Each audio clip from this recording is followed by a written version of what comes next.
পহেলগাঁওয়ের সন্ত্রাসবাদী হামলার পর পাকিস্তানিদের বিরুদ্ধে একাধিক কূটনৈতিক পদক্ষেপ গ্রহণ করেছে ভারত সরকার। বাতিল করা হয়েছে একাধিক ভিসা। বৃহস্পতিবার বিদেশ মন্ত্রকের পক্ষ থেকে জানানো হয়েছে, পাকিস্তানিদের ভিসা বাতিলের ক্ষেত্রেও ধর্ম পরিচয়ের ভিত্তিতে নিয়মের এদিক ওদিক রয়েছে। বিদেশ মন্ত্রক জানিয়েছেন, 27 এপ্রিল পাক নাগরিকদের জন্য বিদ্যমান সমস্ত ভিসা বাতিল হয়ে যাবে। পাকিস্তানিদের যে সমস্ত মেডিকেল ভিসা জারি করা হয়েছে সেগুলির বৈধতা থাকবে 29 এপ্রিল পর্যন্ত এবং তারপর সেগুলিও বাতিল হয়ে যাবে। পাকিস্তানের হিন্দু পাকিস্তানি নাগরিকদের ক্ষেত্রে ভিসা বাতিলের এই কড়া নিয়ম শিথিল করেছে নয়াদিল্লি। বিদেশ মন্ত্রক জানিয়েছেন, ইতিমধ্যেই পাকিস্তানি হিন্দুদের যে দীর্ঘমেয়াদী ভিসা দেওয়া হয়েছে তাদের ক্ষেত্রে ভিসা বাতিলের নিয়ম প্রযোজ্য নয়। আমাদের সাথে ফোন লাইনে রয়েছে আমাদের প্রতিনিধি তন্ময় সাহা। তন্ময়, পাকিস্তানের বিরুদ্ধে একাধিক কূটনৈতিক পদক্ষেপ গ্রহণ করেছে ইতিমধ্যেই ভারত সরকার এবং একাধিক ভিসাও বাতিল করা হয়েছে, এই বিষয়ে বিস্তারিত জানো।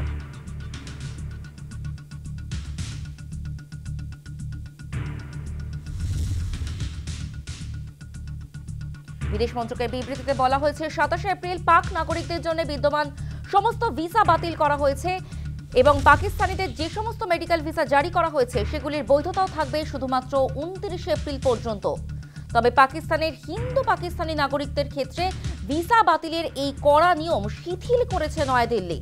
বিদেশ মন্ত্রক জানিয়েছেন, ইতিমধ্যেই পাকিস্তানি হিন্দুদের যে দীর্ঘমেয়াদী ভিসা দেওয়া হয়েছে তাদের ক্ষেত্রে এই ভিসা বাতিলের নিয়ম প্রযোজ্য নয়।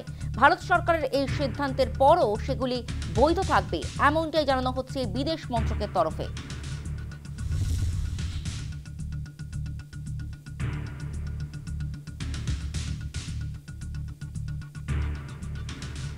বিদেশ মন্ত্রকের বিবৃতিতে বলা হয়েছে, 27 এপ্রিল পাক নাগরিকদের জন্য বিদ্যমান সমস্ত ভিসা বাতিল করা হয়েছে। পাকিস্তানিদের যে সমস্ত মেডিকেল ভিসা জারি করা হয়েছে সেগুলির বৈধতাও থাকবে শুধুমাত্র 29 এপ্রিল পর্যন্ত। তবে পাকিস্তানের হিন্দু পাকিস্তানি নাগরিকদের ক্ষেত্রে সেই ভিসা বাতিলের এই কড়া নিয়ম শিথিল করেছে ভারত সরকার। বিদেশ মন্ত্রক জানিয়েছেন, পাকিস্তানি হিন্দুদের যে দীর্ঘমেয়াদী ভিসা দেওয়া হয়েছে তাদের ক্ষেত্রে এই ভিসা বাতিলের নিয়ম প্রযোজ্য নয়। ভারত সরকারের এই সিদ্ধান্তের পরও সেগুলি বৈধ থাকবে, এমনটাই জানানো হচ্ছে বিদেশ মন্ত্রকের তরফে।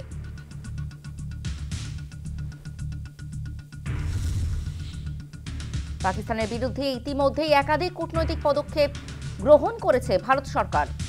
পাকিস্তানিদের একাধিক ভিসা বাতিল করা হয়েছে।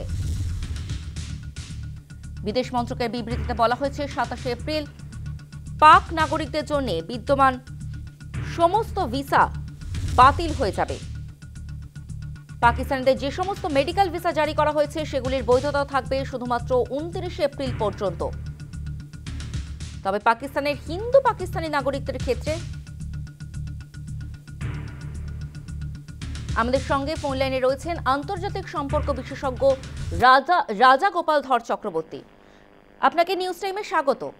বিদেশ মন্ত্রকের তরফ থেকে জানানো হচ্ছে যে পাকিস্তানিদের যে সমস্ত মেডিকেল ভিসা জারি করা হয়েছে সবই সেগুলো বৈধতা থাকবে 29 এপ্রিল পর্যন্ত, কিন্তু পাকিস্তানের হিন্দু পাকিস্তানি নাগরিকদের ক্ষেত্রে এই ভিসা বাতিলের সিদ্ধান্তটা কিছুটা অন্যরকম, নিয়মটা কিছুটা শিথিল করা হয়েছে ভারত সরকারের তরফ থেকে। কি বলবেন এই বিষয়ে?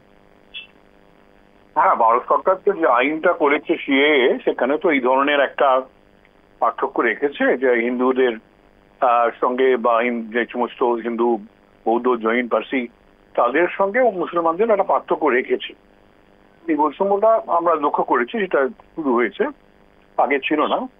তো একই কারণে তারা ভারত সরকার মনে করছে যে যারা সংখ্যালঘু সেই সমস্ত পার্শ্ববর্তী দেশে তারা বিপন্নতার মধ্যে আছে এবং এখন যদি যে সমস্ত হিন্দু পাকিস্তান থেকে ভারতে এসেছেন তারা যদি এক্ষুনি ভিসা ক্যান্সেল করে দেওয়া হয়, তাহলে তো পাকিস্তানে চলে যেতে হয়, তাহলে সেখানে আবার তারা বৈষম্যের শিকার হতে পারেন। এই একটা ধারণা ভারত সরকার নিশ্চয়ই করেছে যে তাদেরকেও যদি চলে যেতে বলা হয় সেটা একটা বিপজ্জনক। কারণ কোথাও সরকারের পারসেপশনে এসে মনে হচ্ছে যে একটা ধর্মযুদ্ধ হচ্ছে ইসলাম ধর্মের সঙ্গে এখানকার অন্য যে সমস্ত প্রিভিলেন্ট ধর্ম আছে, ইন্ডিক রিলিজিয়ন যাকে বলা হয়, হিন্দু ইত্যাদি, তাদের মধ্যে কোথাও একটা একটা ধর্মযুদ্ধ চলছে। সেখানে অন্য ধর্মের মানুষরা নিপীড়িত হচ্ছেন, তাদেরকে বেছে বেছে হত্যা করা হচ্ছে, যেটা আমরা দেখলাম পহেলগাঁওতে হয়েছে, এবং আমরা এরকম ঘটনা ভারতবর্ষে নানান জায়গায় রয়েছে।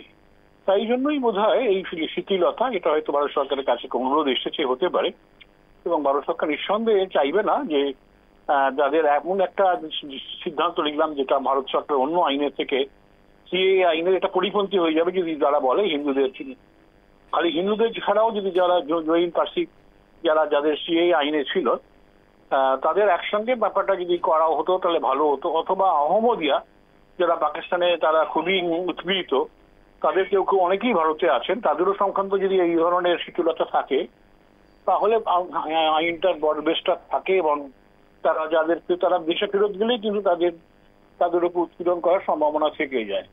তো যাই হোক, বোঝা যাচ্ছে যে ভারত সরকার সেখানকার যারা সংখ্যালঘু আছেন, হিন্দু ইত্যাদি, তাদের একটা বার্তা দিতে চাইছেন যে ভারত তোমাদের বিরোধী নয়, এই বার্তাটুকুনি দিতে চাইছে। কিন্তু তারা তোমাদের যা রাষ্ট্র, ধর্মভিত্তিক করে যে রাষ্ট্র চলে ভারত সরকার, তার বিরোধী। হ্যাঁ, অনেক ধন্যবাদ আপনাকে। আমাদের সঙ্গে টেলিফোন লাইনে ছিলেন আন্তর্জাতিক সম্পর্ক বিশেষজ্ঞ রাজা গোপাল ধর চক্রবর্তী।